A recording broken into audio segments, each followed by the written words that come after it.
So we can get started immediately. Let's do a round of introduction, starting by the one on top, which is Adric. Hello, Adric. Oh, from the spot. Hello. My name's Adric, or Adric Lives. I do a lot of the content design in game for Embers Adrift in Stormhaven Studios. Been working with these guys for a little over 2 years now. Yeah. That's awesome. And before that, he was testing the game as a player. Yeah, I was a long-time supporter. Since what, like 2017, 2015? I don't know. Yeah. Early days. Oh, that's crazy. Early days. Next to Adric, we have Undone, the famous Undone with his rockets. Famous to who? I'm not famous to anyone. Well, to the community, you're famous. Come on. I operate from the shadows. All right. Do you want to get out of the shadows for a little bit, the time to introduce yourself? I'm Undone. I'm the tech director on the game. I've been working with Stormhaven Studios for 8 years now. It's been a long time. Yeah, been through a lot of ups and downs, but hey, we made it to a year and we're still trucking. So hope to keep trucking for quite a bit longer. But you know, that old cliche of love what you do, you never work a day in your life. Like, it's real. It's real. I really enjoy what I do, and I'm happy to bring this game to you guys and do everything I can to make you guys have a good time. Thank you so much. And last but not least, in this beautiful shirt, we do have Drindin. Drindin, please introduce yourself. Hey everybody, Drindin, producer. Yeah, I mean it's been a great year. Holy moly, there's been a lot. But as Undone said, bringing this game to you guys has been one of the greatest joys of my life, and the relationships we've made throughout it have been, indispensable, and that's a big part of what we want to do for you guys in the game is create a space where you guys can make relationships and memories that'll last forever. So seems like we're at least accomplishing some of that. So yeah, thanks for having me. That's so cool. So today we are celebrating our first anniversary, which is quite an achievement. So we can maybe take a moment to commemorate the launch we had 1 year ago. So what do you think about the launch last year? I thought it was great. Yeah, I had a lot of feedback from people saying like how smooth it was. Even still, like recently, people reminiscing about it and saying it'd be great if like big companies could launch things this smoothly. So yeah, I guess that a lot of that credit goes to Undone in getting like some of that last minute tech in there. Yes. Working last minute to get everyone in there and playing with like it wasn't perfect, but people were in there and they were playing, and that's what was important. Indeed, it was. I can speak a little bit about technical launch. I mean, it was it was stressful. There was when we first opened the doors, I don't think I slept for the first few nights because I was just like waiting for something to go wrong. Inevitably it did. I remember very clearly one morning I woke up and my wife's like, your servers are down and no one can play the game. And obviously just hopped out of bed, blood pressure shot through the roof. I forget what the problem was. I think that might have been an issue with our backend server updating their cluster like at the very wrong time. It was just, there was a lot of nightmare scenarios, and we had the occasional zone crash, so we had to quickly work on some tech to monitor for that to make sure that we were accounting for those situations. Yeah, but it was super stressful. Yeah. Was that like 2 weeks in and it was a DigitalOcean certificate update? Yeah, it was something like that, yeah. And like it just broke all the logins, and oh man, it was a nightmare. Or there was, before we had the zone monitor in, there was a night where the one of the servers crashed in the middle of the night, and I'm trying to sleep, and I wake up, and they're like, no one can play the game, and they just couldn't get into a few zones, so we had to do Yeah, some tech work to get a zone monitor going to make sure that was all accounted for. Stuff that you're looking back, you're like, obviously we needed that. Why did we not have that? But it's, you live and you learn, and you make mistakes, and you grow from them. So yeah, and I mean, I was just going to speak real quick about the instancing tech too, right? Like, we never thought we needed that. We were like, we're not a huge fan of instances, but we're like, well, these zones are designed for X number of players, right? So if we have a large influx of players at launch, since we don't have multiple starting places, that could be a huge problem. So we threw together some design work to get a instancing tech going and made it work. It worked really well, actually. I don't like you mentioned, Adric. I think we heard from a lot of people that it's one of the smoother MMO launches that players had experienced, which is really great to hear. Makes me feel good and very proud of the work that the team put in. But since then, I mean, we've had, I don't have an exact number, but it feels like 90% uptime that wasn't scheduled, right? We've had a few instances of downtime in the meantime, but outside of that, server stability has been pretty rock solid. We did have some we did have some issues in between with some memory leaks and things, which is I'm not going to name any companies that might or may not be to blame, but nothing doubling the memory of our server can't fix, right? yeah, remember the memory leak. That was quite something. It pushed a little bit back the development of certain things we wanted to bring to the player. That has been, I think, the most annoying aspect to the memory leak. Because otherwise, I believe that everyone could understand why it was happening, but you had to focus on that, and yeah. Yeah, definitely shifted some tech a month or two, just troubleshooting and writing code to fix it. And we fixed it. At least we mitigated it by a large percentage, but then it caused deadlocks in the code, and we don't have access to the engine source code because we don't have a couple $100,000 to give said company. So, yeah, and it's not a very easy issue to reproduce. Yeah, so it was just, I didn't want to think about that, and I haven't thought about that for a while, so now I'm just very sad, so thank you. Can we speak a little bit about the Ancient Bear? Who remember the Ancient Bear? Yes. I do. So what happened with this Ancient Bear, Drindin? That maybe some of the early birds, some of the OG players remember as well? Yeah, well, the original design of the game was to keep people moving and not to necessarily have straight up camps for like named mobs. So, we don't want people thinking that they can just camp a named mob in a single place. However, we counteracted that design by making quests that had basically named targets that, are quest targets, not loot targets.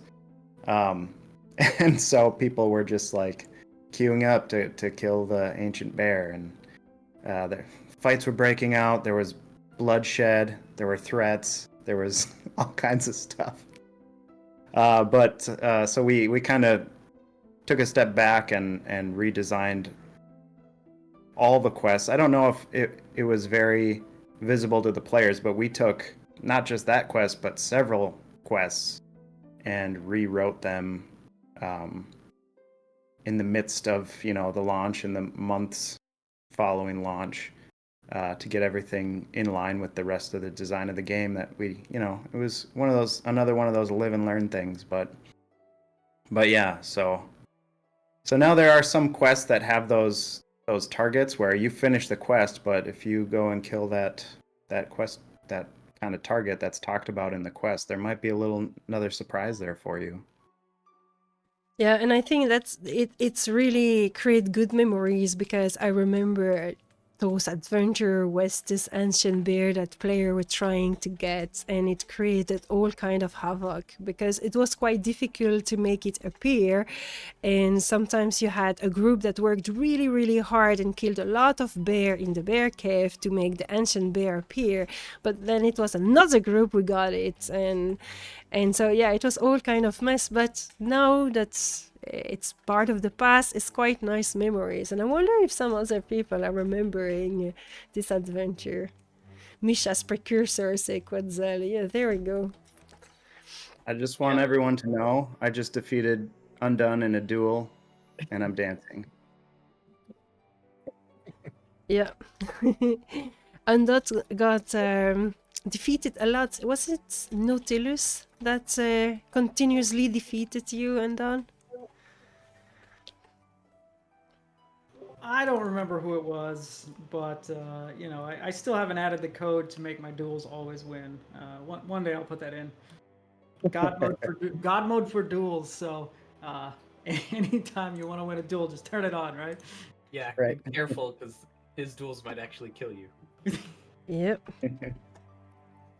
So what is one of your best memories of what happened through the year? Adric, why don't you go first? Yeah, I'm. I'm not going to be able to name names, but I specifically remember playing a low level, and I was kind of go incognito. I was playing a character not named Adric or a derivative of that, and I was just playing through New Haven Valley, and I came across, I think it was Lily, the name Doe, and I couldn't take her out, and I ended up like asking in world chat if anyone could help, and like a level 20 came down and just helped me kill it and let me take all the loot, even though that like I doesn't like I'm GM basically, even if this is my non-GM character. But it was just like so awesome to just be like, that's right, like this is the community here, like looking out for each other and helping each other, and like that early on, being able to just feel connected to someone else in the community that like reaches out and helps you with something that you're struggling with.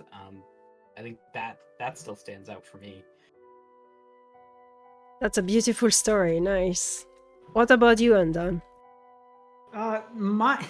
Honestly, one of my most memorable stories is not as heartfelt as Adric's. It's it's very early in the game. Marlon and his buddies, I think it was Zabby, were playing, and they were like racing to get super high level. And I had never heard of a death duel or a duel, whatever they call it, right? And it's basically the implementation of and the inspiration for where our dice duel comes from. But I remember Zabby had these claws on him, and he's like, "I'll death roll you for him," and I'm like, "I don't know what that means." And I'm watching, Marlon's stream, and he's like, "Well, just do this," and we did a death roll, and I ended up winning, and everybody just lost their minds. And he's like, "Okay, well, here's this very valuable item." I didn't take it because I felt bad because, I'm just a GM, but it was just one of those moments that had me laughing a lot because it's just fun. This is quite fun that you're saying this because I've seen many occasions where we are actually dice dueling for an item when two person wants it, or there had been a mistake like with the rolls or something like this. It's really cool. It's a very cool way to settle a dispute or to do anything like that. I really like it. What about you? Sorry. No, go ahead.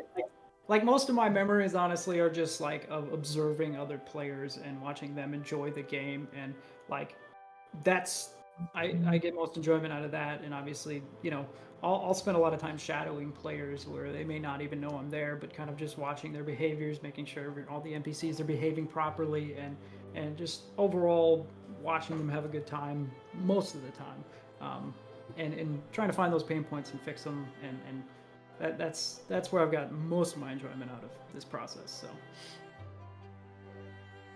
yeah, and you did a good job. Someone said that he was very impressed about the number of bugs you have been destroying. So it was nice to see. What about you, Drindin? Yeah, that's a super good question. You know, it's always fun to just go play with players, and you know, sometimes they find out I'm GM and sometimes they don't, and it's kind of fun just kind of going incognito.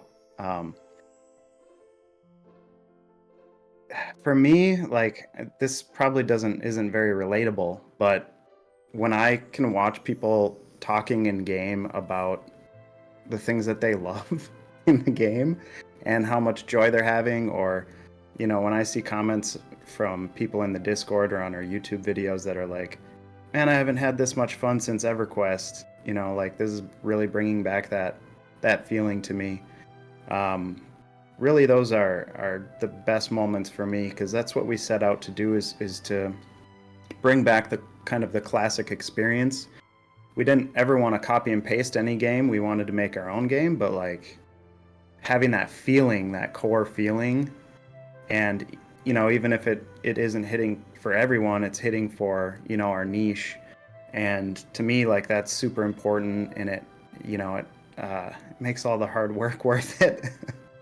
But yeah, as far as like specific, you know, stuff in game, memories, I was with Undone that day that he did the dueling, death duel, and I was also there for the first drop of the first Thieves Blade on the server, and I passed on it because someone else.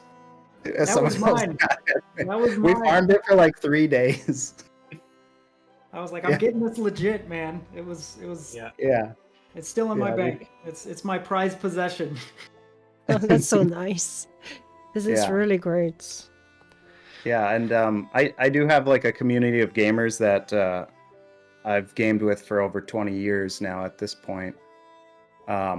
And just seeing them come in the game and enjoy it was super, you know, I don't know, gratifying, or whatever you want to say. The 3AK gang, we have a yearly LAN party.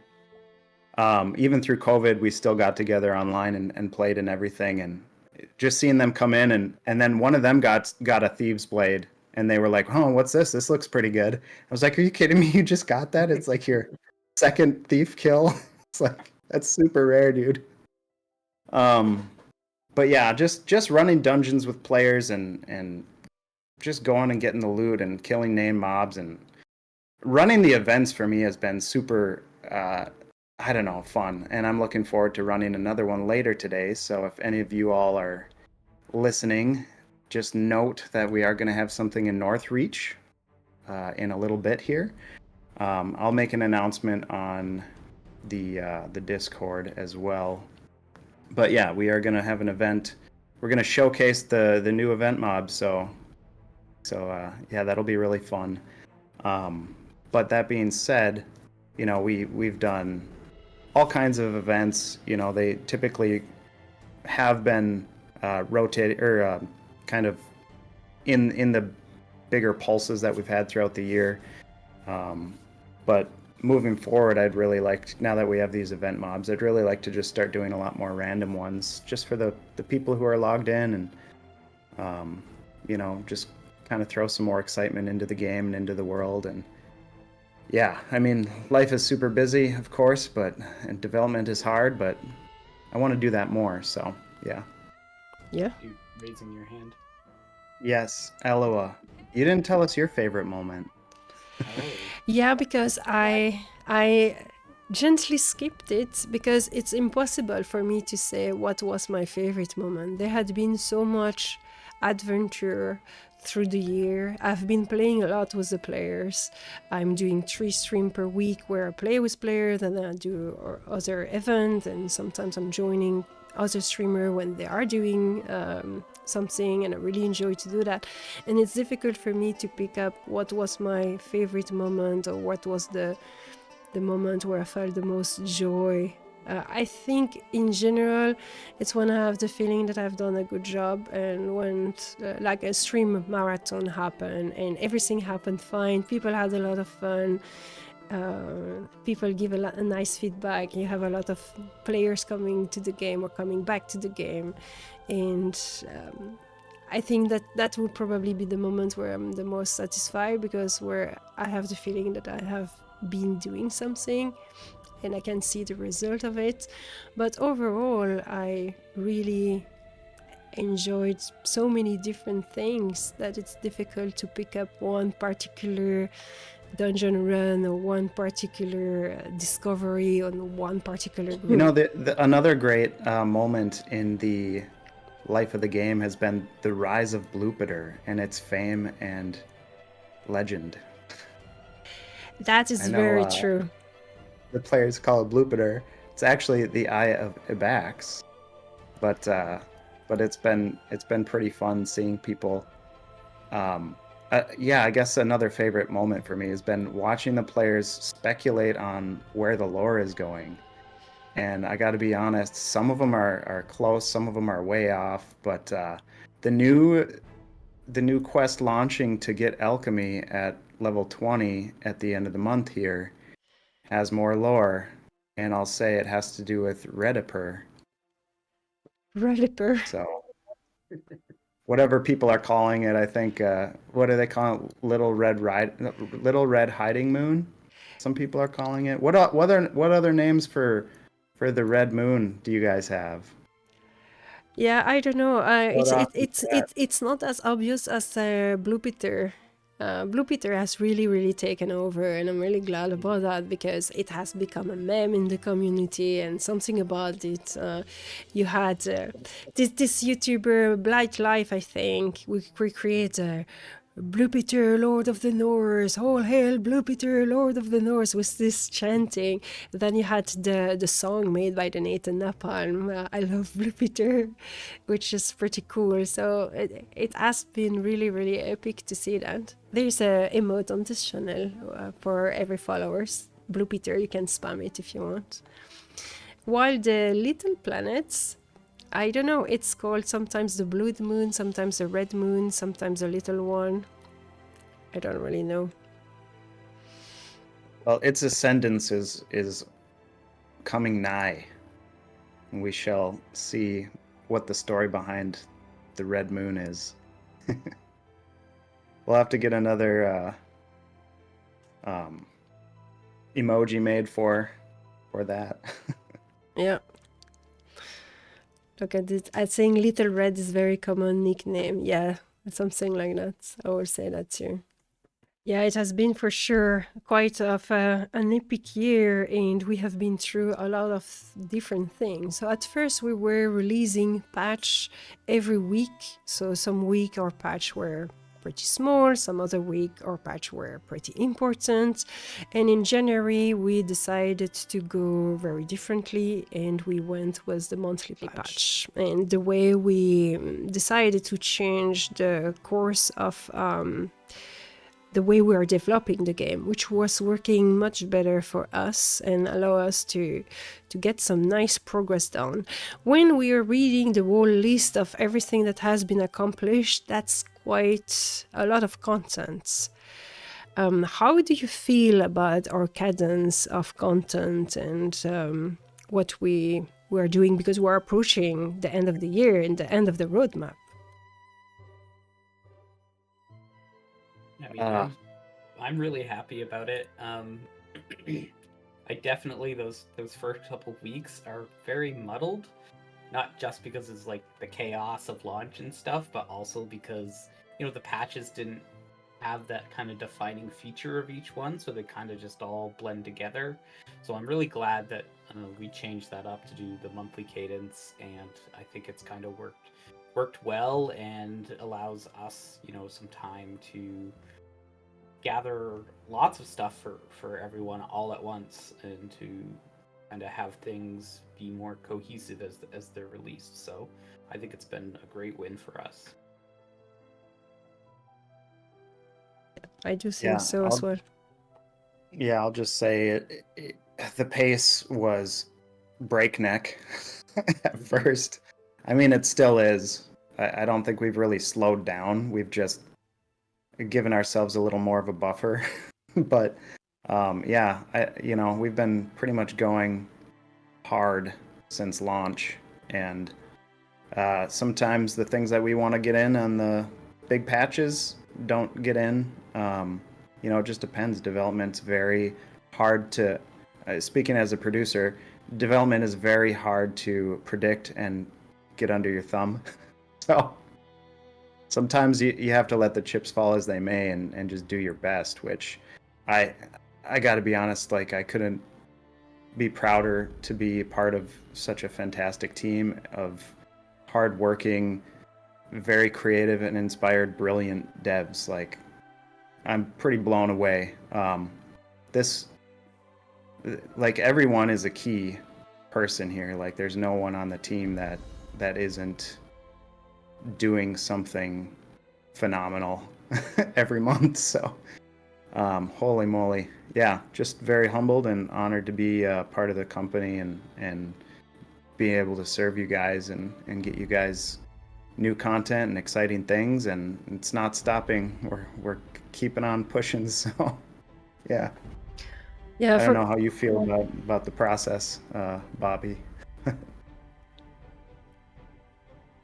I mean, in regards to the content and the pace of play, like the weekly stuff or the bi-weekly stuff was really good because it allowed us to get content to the players faster. But on the downside of that is it didn't give us enough time to actually test stuff and make sure it wasn't broken or didn't have any knock-on effects that we maybe didn't think of before. So switching to the monthly cadence was kind of integral to having any sort of real life outside of just working. So as much as that, isn't great for the players, it is great for the players because I think we get to get content to the players in a much more polished state and much less chance of bugs, right? Because my primary concern when we release anything is basically not to break the player's character in regards to the database. I don't want to have to do rollbacks. I don't want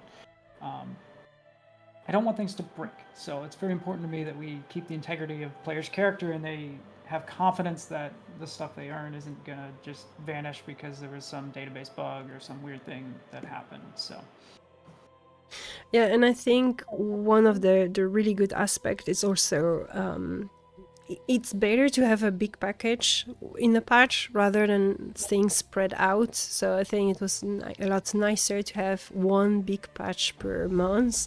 And for me, it was also easier to promote and to be able to do a little trailer, to introduce the new content to players and to make a little bit of fuss about it, rather than having, every week something new. Then you cannot talk about it as well as when you have one bigger patch and getting people excited. And I think it's worked better for the player as well because they know if they want to take a break, they can come back at the end of the month to try the new patch and see the new content we have added.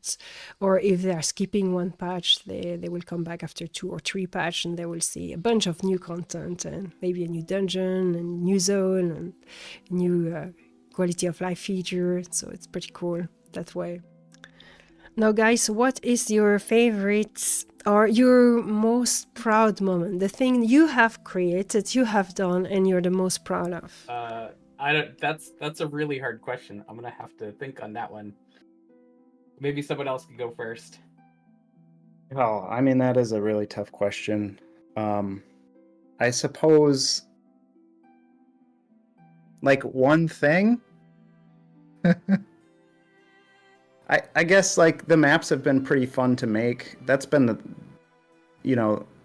I've really enjoyed making the maps. I've also really enjoyed writing quests and lore and getting stuff out to you. Obviously there's a ton more I want to do with that. Now if I just had like 10 more hours in the day, I would be able to get you guys some more lore tidbits. But it's like a constant stream of like writing and editing and making sure the code all lines up and that the code that goes into directing the quests is proper and right, and then Seth tells us we've done a crap job anyway, so he changes it all and makes it work right. But it's been really great seeing the quests come out and see players doing the quests and enjoying them. Just the whole cohesive game coming together and Quest being a part of that, like as far as game development, that's about where my road ends, is writing and very, very, very simple code in the quests, and the maps. It's been fun. A lot of my time is spent managing the finances and making marketing materials, which I actually don't know if a lot of you guys have seen. Most people think that we don't do marketing, but we do. We've spent some pretty large truckloads of money on marketing. But there's a bunch of videos. Maybe we should launch these on the YouTube channel, but there's a lot of videos pretty much with not every monthly patch, but many of the monthly patches have had marketing videos going out on them and whatnot. So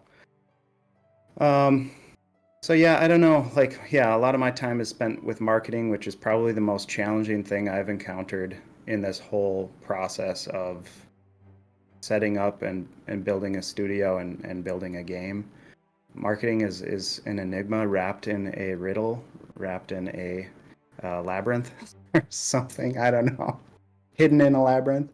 But that being said, that's kind of just seeing I think one of my favorite moments with the dev stuff is watching the Nathan Napalm stream the quest about Ibax and the Eye of Ibax and that story, and just like trying so hard not to be typing in his chat and saying, because he was speculating a lot. His community was speculating a lot about what was supposed to happen.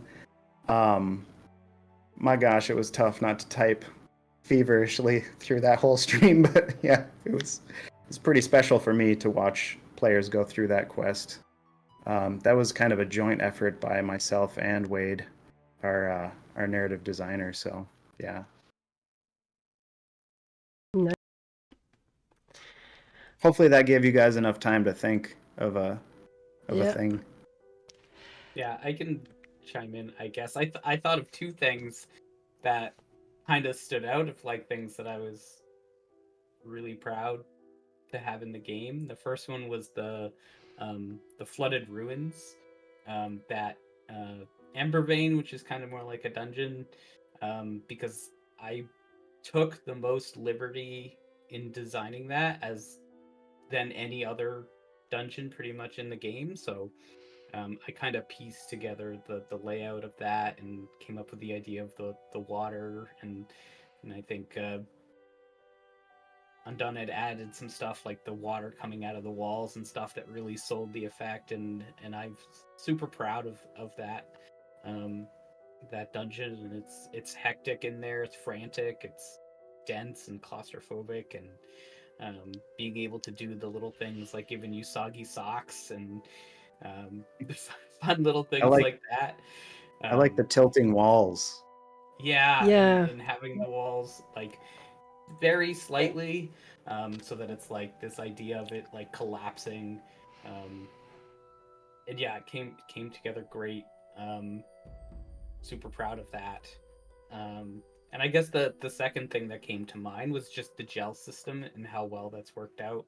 And I guess I give credit, of course, to Undone for actually coding it in, but just the spark of inspiration for how we can get players of larger level ranges together, in kind of understanding how the game systems worked, and then just that aha moment of yes, I know exactly how we can fix this.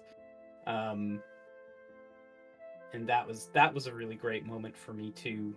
I guess I'll give the inspiration here. I don't we name drop a lot, but I was watching Nathan Napalm's streams, and I think him and Sparrow were fighting in Dryfoot, and they just were really struggling because I think Sparrow was like 4 levels lower or something, and everything that they wanted to fight was red to her. And I was in just that moment where I was like, their experience would just be so much better if they could just hit those mobs, even if they're lower level, and it's okay. So yeah, just a little background for like where some of that inspiration sometimes comes from. I think it's nice, especially for content creator, to know that what they're doing is actually helping in more way than one. Mm-hmm. And just also the slew of stuff that comes out of the community too, you know, like everyone needs to know that we're listening to the community and that we don't always implement everything that's said, but a lot of times that stuff either inspires us or it helps us realize that we need to keep certain things not in the game so that we can maintain that core experience. Or sometimes it's like with the flooded runes, you know, that's something that came out of the community, and it was pretty, you know, directly inspired. But you know, a lot of that stuff, the community puts things into the suggestions feedback. I mean, I don't know about you, Undone, but the well-traveled roads, I think, kind of came out of a desire of the community.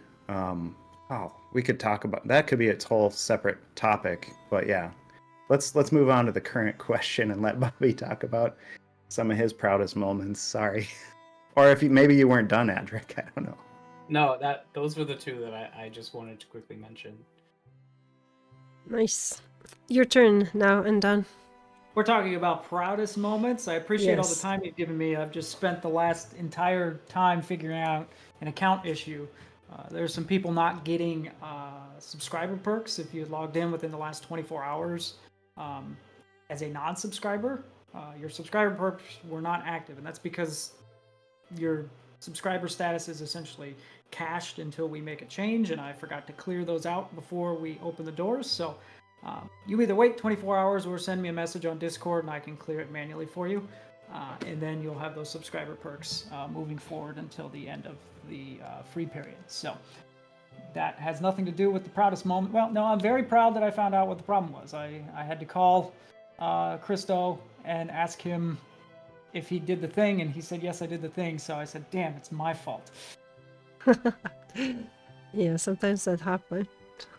But proudest moment for the game for me, in regards to accomplishments, I mean, there's any number of things. You know, Adric touched on the gel system. That was a huge thing. And, you know, just to piggyback off what he said, there's a lot of aha moments where, you know, people are like, oh, this needs to be fixed, and here's how I would fix it. And it's like, that's a good solution, right? But I don't think it's the solution for our game. So a lot of the inspiration for the things that we do are from those recommendations, you know, so players very, you know, we're happy to receive you saying, I think this is, you know, this is maybe how I would fix it, or I think this is a good way to move in the right direction. And a lot of those thoughts and suggestions end up inspiring us to trip upon the actual solution that we implemented in the game, right? Because there's a lot of things we have to consider. And a lot of those are tech-based. You know, we have to look and say, okay, here's the tech we have to work with. You know, so a lot of suggestions come in and they require a complete rework of its system or a significant time requirement to actually implement those details, right? But if we can do something very similar while we're already using existing tech, then that's a win for all of us, right? So the gel system, making that intuitive in regards to how players view that, the well-traveled roads system, how that functions. There's a new thing coming out at the end of the month, a special slot, which I'm pretty excited to share with you guys and implement into the game. It's not really impactful to the game, but I think it'll give players a lot more customization choices. So excited about that. There's one more I'm trying to think of. That was pretty cool. I mean, there's just so many things I've learned over the past many years, and many of those were aha moments of like, that's fun. I like how that works. That's good. You know, I don't know. I'll think about it. There's one more I'm missing. I know it's important, but I can't think of it right now. We can always come back to it if you Yeah, think of it. yeah, absolutely. Now let's speak a little bit about the things that are difficult, because not everything is easy in the life of the devs. What was the most challenging things that you had to face?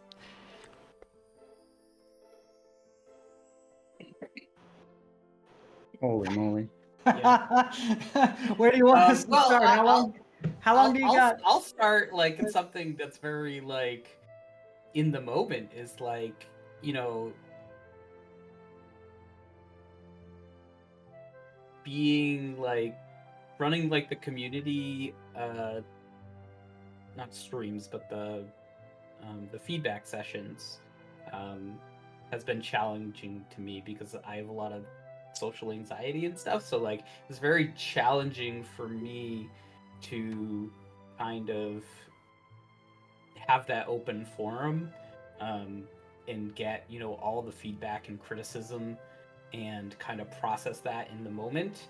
And I would say that I've, you know, come a really long way since what I started with that. And that carries over with like, you know, talking on Discord and forums and just interacting with the community in general. That you know, I did find it very challenging in the beginning. It still is, but I've grown a lot, and I've improved my social skills, and yeah. I know this has been kind of a challenge for the whole team, but you know, really maintaining the razor's edge of balance between, you know, the community, the communication aspect in general with the player base has been very challenging because everyone wants something different and everyone has their own idea of what an MMO should be or what would, you know, be the best features to have or you know, whatnot. So there's two facets to that challenge. One, maintaining the core focus of the game without, you know, still being open to improving the game at, you know, the constructive feedback from the community, but also now I forgot the second point I was going to make. But yeah, you know, it's very difficult to you want people to be happy. I'm a people pleaser personally, so like when people are saying things on the Discord and it makes sense on its face, you know, it's like, well, yeah, let's make that change. However, then you start getting into the design aspects and how it's gonna spiderweb out and touch everything else in the game. And it's like, okay, well, maybe that's actually not such a great idea. You know, that's been hard for me, is having to kind of walk that line of really. Obviously, the game has made many improvements over the months since launch, and I think it's important that those changes and improvements were made. But finding the right answer to all those questions, and I think the gel system is a perfect example of that. Of, you know, that was one of my, I know you guys you were the designers behind it and implementers, but for me, hearing you guys come up with that idea was like a proud moment for me, just to be a part of the team. You know, like, it was really cool. Yeah. So yeah, it was just yeah, just that has been and continues to be a huge challenge. And, you know, we're not going to stop communicating. I think, yeah, maybe, you know, I can see where a lot of games lose their vision and their focus of where they want the product to go, because they have a lot of voices saying things to them, and some of it's great and some of it's not so great and some of it seems great, but when you really think about how it's going to touch everything, then maybe it's not so great. And the other half of that coin, I just remembered, is, we have extremely limited resources as far as, how many devs we have working and the amount of time we can put in, just because we don't have as many people or as much funding. And I think you guys would actually be very, very surprised at how little funding we have. But just from like our process through launch and raising money and all that kind of stuff. But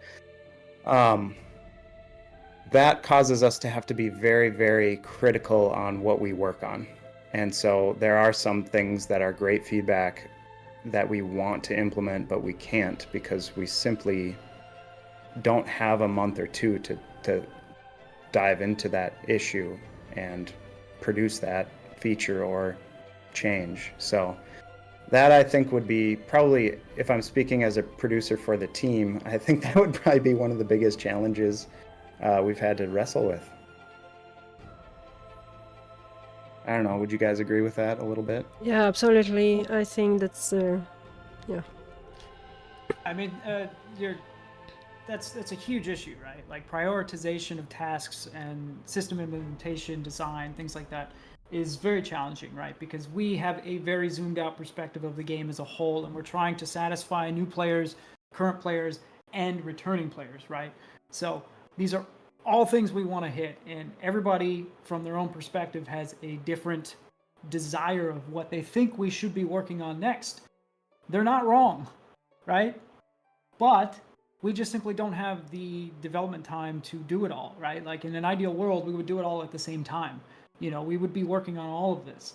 We'd be working on, the end game content, the mid game content, and the early game content, and the quality of life improvements, the UI improvements, audio improvements. Like, we're all sitting here spinning 1,000 plates, and we're just looking at, okay, where can we most effectively and efficiently spend our time, right? We look at a month, we say, these are the tasks we want to get done. What can we do? What can we get done, and how far can we get it done? It's a huge challenge from a technical perspective and a design perspective. My job is basically to make tools so Adric can do his job faster, right? Like, he needs support to do something, or something is taking up too much of his time. How can I alleviate that so he can get work done faster, right? That's what I spend a huge chunk of my time on. And obviously, small QoL issues when I encounter them, or when I see them, or for example, right? Somebody was asking in Discord last night about the experience for oranges and reds and how it's like super bad. And I'm like, when we implemented the gel system and we changed all that, I made a mental note, hey, I need to circle back to that and revisit that at some point. But guess what? I had a lot of other stuff going on, and it, kind of just fell through the cracks. And I said, we're having a free weekend. Okay, let me see if this is an easy fix. And I spent an hour or two last night working on that when I should have been sleeping. But I thought it was important enough to get in for this free patch. And it's a small thing that's not like, I'm not designing a new system. I'm not changing existing tech. I'm literally like just tweaking values and doing calculations slightly differently to provide a better overall experience, And a lot of those things either come from players prodding us about it in a kind way. If you prod us in a mean way, we're not going to do it. Or, making suggestions that are along those lines, and that reminds us, oh, hey, this is something we had to work on. Because we have a list of things to do, but it's so long that it's near impossible to get it all done at once, or, in any fashion. But the thing that I found most challenging in working on this project thus far, obviously that content design is a big part of it, but the other part is reconciling the difference between what we think the players are going to do, or how the players are going to use a system, participate in a system, or act essentially, versus the reality, right? Many a times we look at the level range, for example. Gel's a great example of this. We said, if we make it, you can get experience for things that are 10 levels below you. If you're partnering up with your friend who's below you, you can downrank what you're killing, and you'll all get experience and you'll all be happy. From player behavior, that's not what happens, right? I'm fighting my stuff. You want to join, but you can't do anything?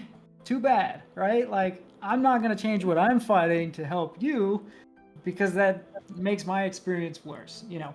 And I understand it from a perspective. Players have limited time, and there's 1,000 MMOs out there players could be playing. So I get it.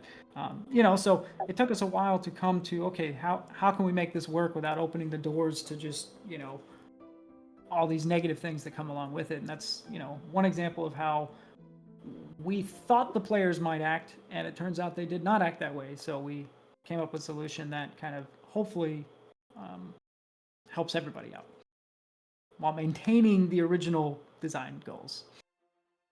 Yeah. See how hard that all is to balance? Yeah, exactly. It's a tightrope. And It's a tightrope made out of razor wire. Yeah, everything that Adric does when it comes to, and I tell people this before, like there's a lot of ways in which we've designed ourselves into a corner, right? Like there's that term of like you paint yourself into a corner, and how do you get out of that, right? From a design perspective, we've done that in a number of different ways, and a lot of this is like coming up with creative solutions to get us out of that design corner without breaking the game entirely, right? Without causing this seismic shift that, just destroys everything we've worked for, and those things take time, and some of that's lack of, planning on our part, and some of that's just like, well, not necessarily you. I mean, it's hard to, have an entire every little detail of a game worked out. We'd still be in, pre-alpha at that point. It's really hard to do.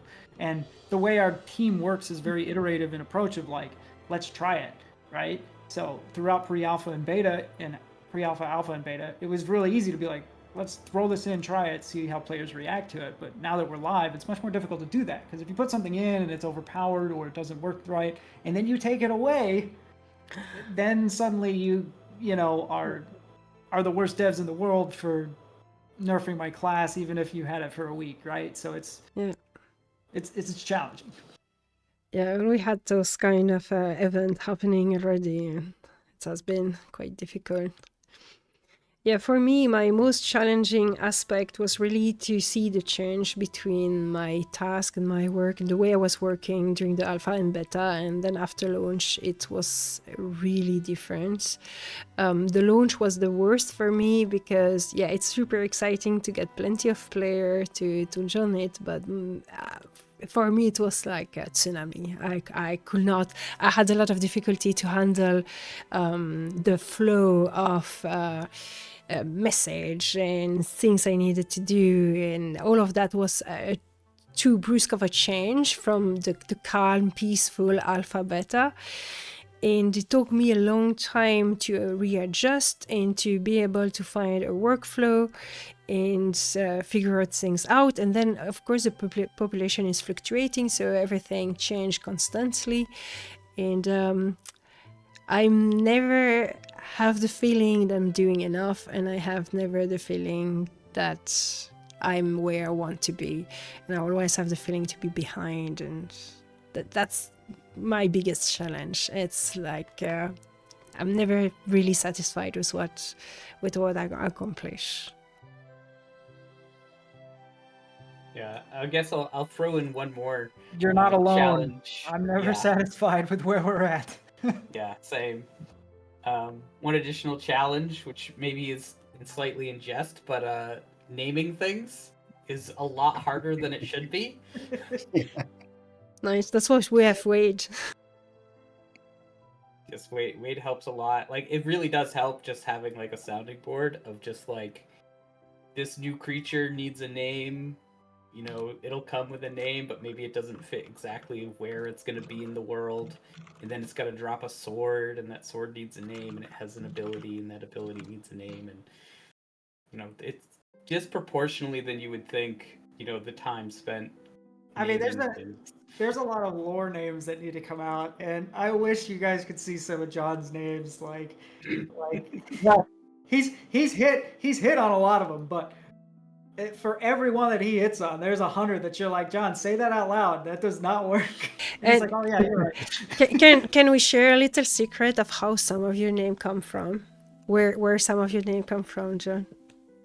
I don't even know the answer to that. So yeah, because I'm curious too. What did I say? Well, it's your son. Yeah, sometimes he throws names out there, and yeah, we we roll off that. The kid loves stories, man. The kid just loves a good story. Um, and like, unbeknownst to you guys, anytime we're in the car, his first question is, "Dad, can you tell me a story?" And I tell him stories about the world of Embers Adrift constantly, and that is something that is very fun for me. I think he's just starting to realize, oh, my dad made a video game, like.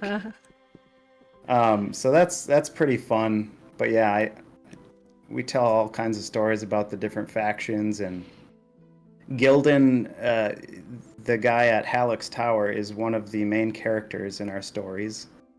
Stumpman, that's a little Easter egg there. Stumpman is the main character in their stories. So. Well, Halleck was a homage to me, I hope, and my absolute love for Dune.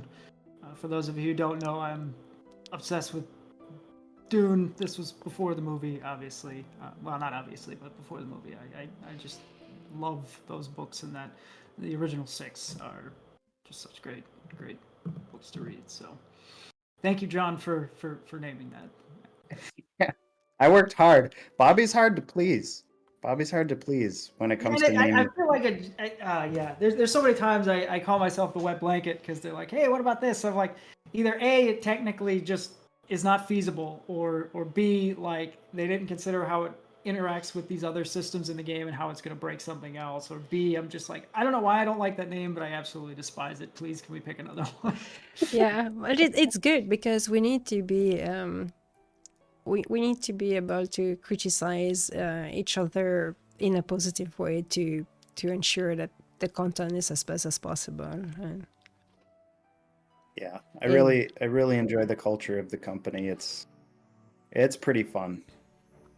yeah, that's really great. This is one of the aspects that I really enjoy, and I'm thinking very often about it, that I'm so happy to work with this team and the friendship that has been built up over the year and through all the hardship we have been, and I think that our little interaction, we can comfort each other and encourage each other, and that's so important because what we're doing is not easy. It's not an easy task. I think first it's very challenging because it's creating a MMORPG that's challenging in itself, but we're also such a small team with so little means that we're really trying to do something that's maybe not natural to do. I mean, it's quite extraordinary to do what we're trying to do.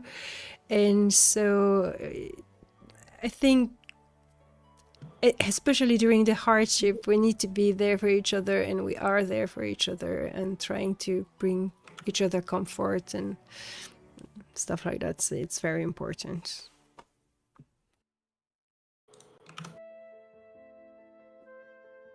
Agreed. Yeah. So to end this interview, this little dev talk, we need to speak about the future of Embers Adrift. So what do we have in store for our players? We are so close to the end of our roadmap. So are we going to finish that roadmap? And what do we have beyond that? Oh my gosh. She's asking for beans, guys. I don't know. What do you guys want to talk about? What are you guys excited for coming up? I'm excited for Grizzled Peaks for multiple reasons. One, for some reason, it's the only zone, like the terrain, that I created like 6 years ago, and I don't know why, I just love the terrain and the feel of the zone, and I'm very excited to get it in the players' hands. It's like the only super mountainous region we're gonna have, at least up until this point, and it has a different feel from the other zones, and I'm just super excited to get it in there because it's visually stunning, in my opinion. Andrew's done a fantastic job, with the vegetation and the props and the rock work and the paths and all the POIs and stuff. It's just super cool, and it's like got multiple areas, and I'm very excited to get that into the game. Obviously, Alchemy at the end of the month. Players have been itching for something along that. yeah, it's too many things. Yeah. Well, I mean, obviously the big one is alchemy, right? You know, we've got I'm going to explain this so that everyone kind of has the same thought process about it as I do.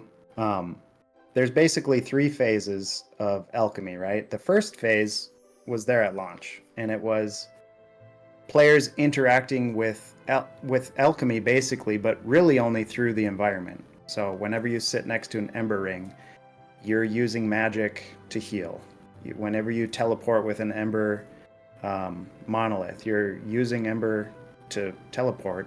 That was the other thing I was very proud of, the teleportation to the Ember Ring solution. That was the other thing that I had forgotten about. Yeah. That, and yeah, so I don't think we made a Yeah. big enough deal out of this. I don't think we did. I would like to make the biggest deal out of this. You can now teleport. When you teleport to a new zone and you show up at the monolith, you can now teleport to, as long as you've discovered it, any ember ring in the zone. So, I mean, this is pretty huge change that helps you get to your group. Yeah, we've been talking about improving how players get to their groups, like making that process faster and dropping that barrier since, well before launch. We just couldn't come up with a elegant solution that made sense.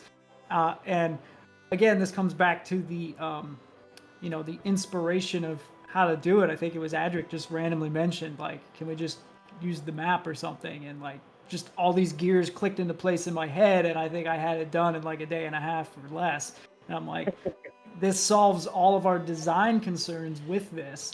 And I think this is a great solution to get player. It doesn't fix all the problems, right? Like, it's not a dungeon teleport and all that stuff, because there's overall larger design concerns that we can have a discussion about regarding those type of things. But this facilitates getting players to their group faster, and it drops that barrier of like, I'm in the Meadowlands soloing and there's a group in Dryfoot Stronghold or fighting in Dryfoot.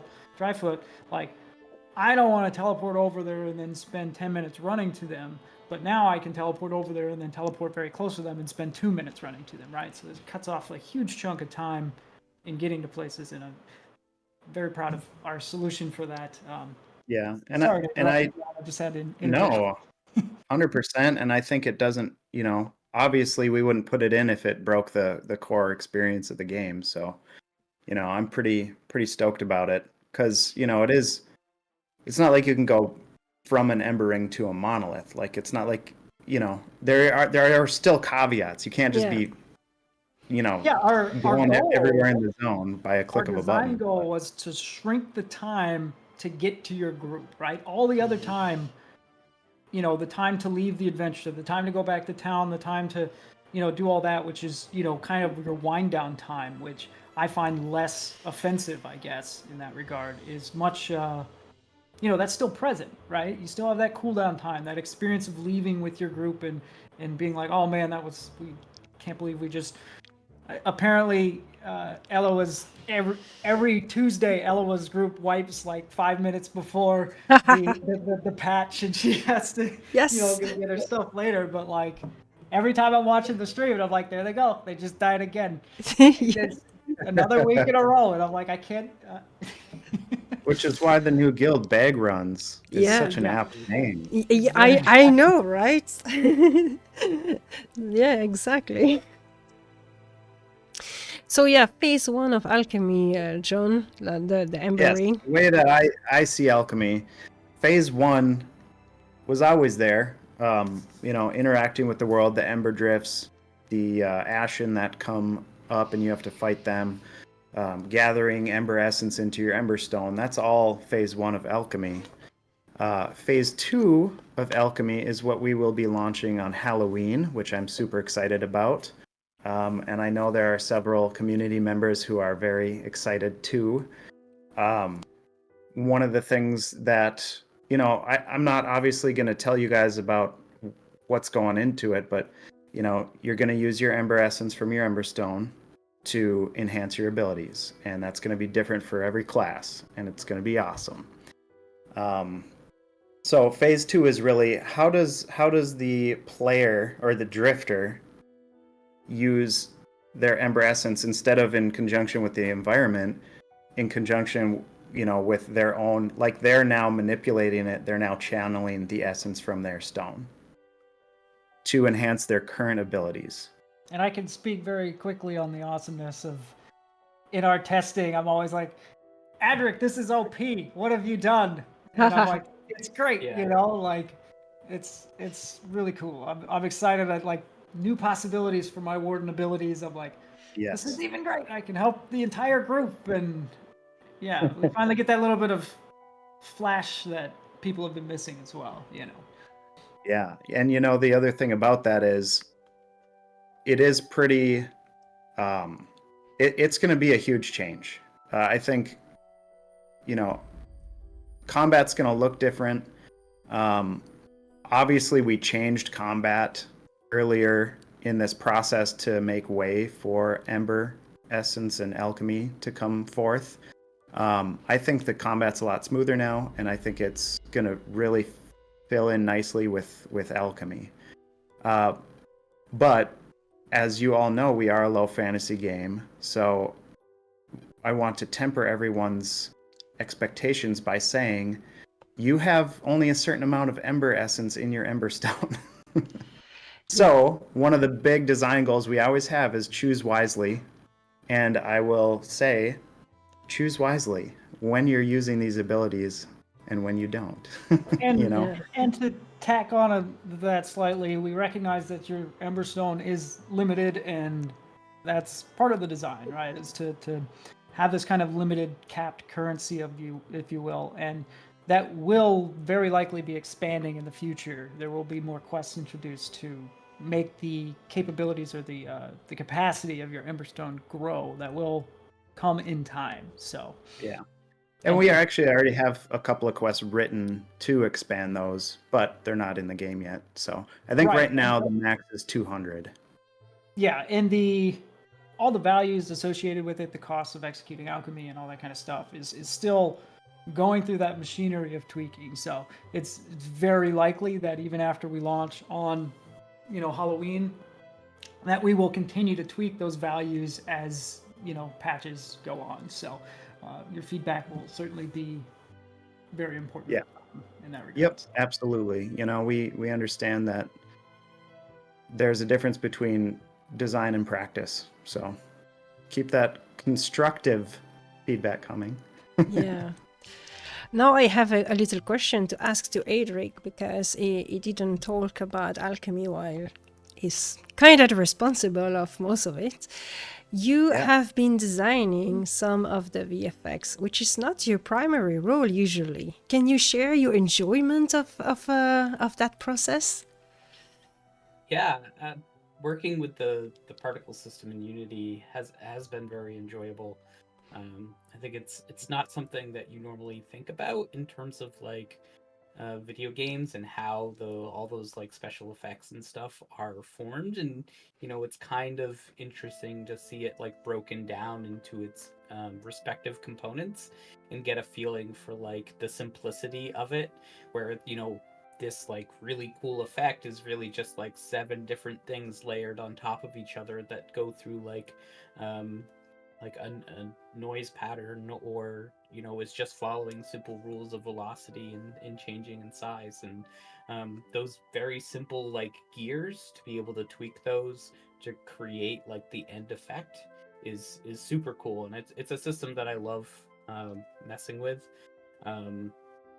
Yeah, and I've definitely been doing a lot of work in there, probably even more than I anticipated, and I still have even more to go. But it's one of those things that's probably never really done, and we'll just keep polishing it and making things better and adding more unique stuff, because we want all the specializations to feel unique, and even within the specialization, like we want a certain type of skill attack to feel unique amongst the others, amongst the other skills.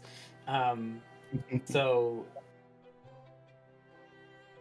yeah, so it creates a lot of combinations of stuff, So I always say, who's the genius who made like 108 abilities in the game, and now I'm augmenting every single one of them.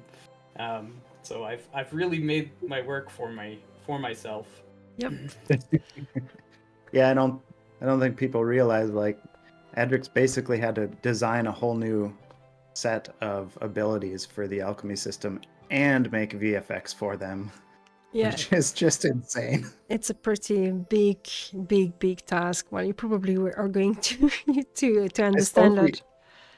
Yeah, I suppose we shouldn't necessarily talk about this too much, but yeah, so there's more than just a new ability per ability. There's more to it than that. That Yep. not too much. And No. I know that some people out there are very excited Yeah. that the VFX are going to grow as you grow in power. What I would like to just mention as well for the people is the advantage of having the alchemy system limited through Ember Essence, and so that you cannot spam it forever. This allowed Adric to go a little bit wild with the abilities, right? Yeah, Mhm. I was gonna mention that to like Bobby talking about how overpowered like an ability felt, and I was like, yeah, great. Like I want you to feel awesome because the ability to use it is going to be limited.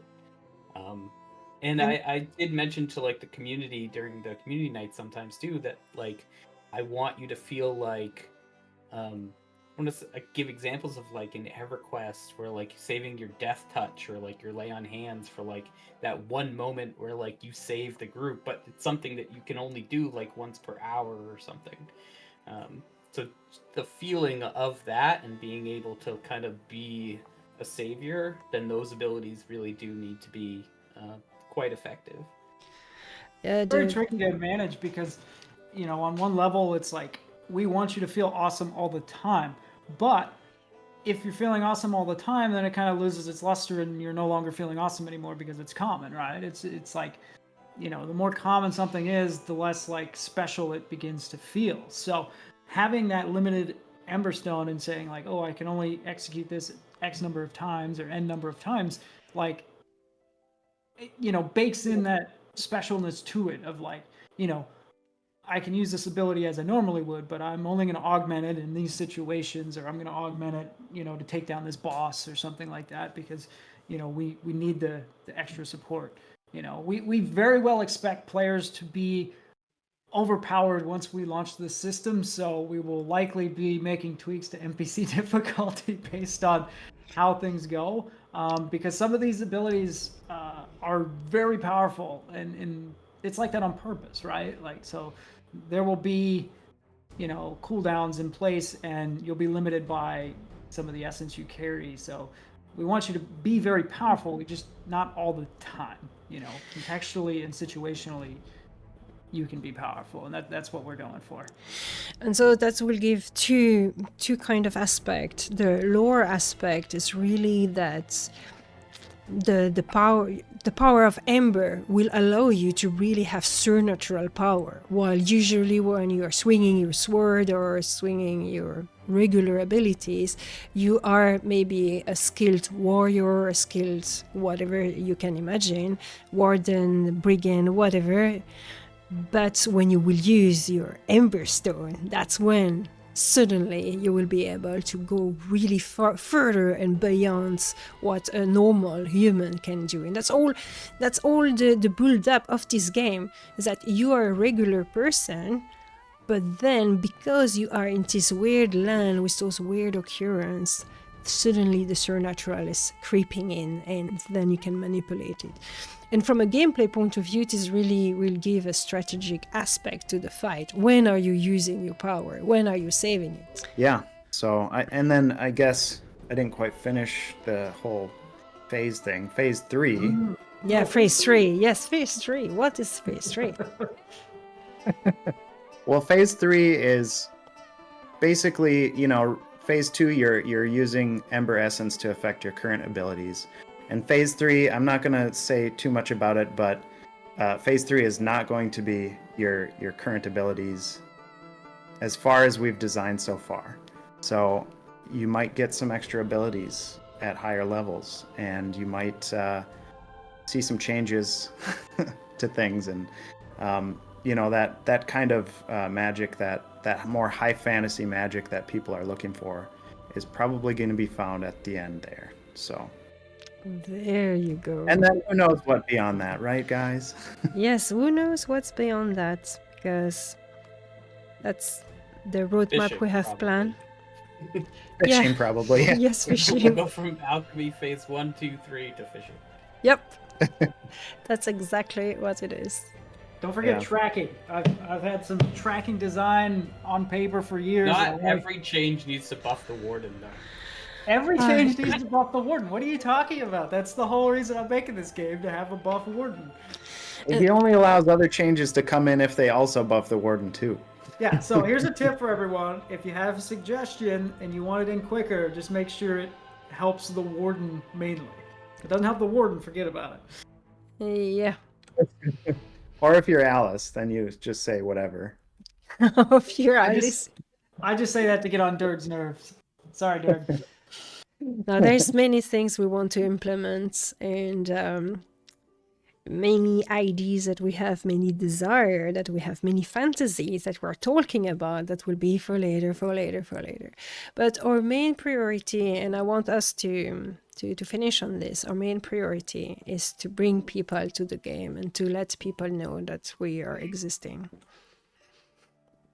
Correct. Yeah. Yeah, we could always use your guys' help for that too. We are doing everything we can marketing wise, but the more you guys share out stuff on social media and whatnot, the better chance we have at getting more people and stuff into the game. So yeah, I mean, what else beyond alchemy? I think things like fishing, things like the mail system, things like tracking that Bobby mentioned. There are actually a lot of things. For me, one of the great things is like the weather and snowfall. We when we find time to work on stuff like that, we have epic quests written. Now we just need to get past alchemy so that we can implement them. And those are going to be kind of cool too. Those are going to come in 3 phases as well. You're gonna have something for your role, then your class, or something for everyone, then your role, and then your class. And by class, I mean specialization. So it's gonna start at 35, and it's gonna go, up to the max levels, and those weapons are gonna be different than other weapons in the game. So, really excited about that. What else are you guys excited for? Yeah, I forgot to mention the phase 3 of Forgotten Depths, and as well Right. the Dryfoot That- Fortress. Yes. The 2 other unique dungeons that we have. There's also ready to phase 3 of Grimstone. Oh yeah, Too many phases. There's some cool stuff over there too. Yeah, and the fortress in Dryfoot. Yeah, I'm really looking forward to building out more dungeons like that. I'm not looking forward to phase 3 of Forgotten Depths. That place is a maze, and it's such a pain. You gotta get it cleaned up and get it working. I can't wait though. We got that special feature in that dungeon. Yeah. Yeah, it will be cool. The other thing too is when people talk about end game content, we do have plans, but like I've said many times, we never want to copy and paste stuff. So a lot of times raids in other games come down to just the more people you throw at it. If you can throw more people at something, you can finish it, any challenge. But that's not necessarily how we want to run things. So we are kind of trying to design something new and different, as we have done with most things in Embers Adrift. So, that there's going to basically be like a phase 1 of Grizzled Peaks, and then there will be at least 1 other, if not 2 other phases of Grizzled Peaks. And that is where that kind of stuff will be found primarily. We might sneak it in some other places in the world as well, but yeah, just keep in mind when people say like you know, raids. Our idea of what would be fun for a raid is going to involve challenge, and it's not going to necessarily look like other games. So keep that in mind. Yep.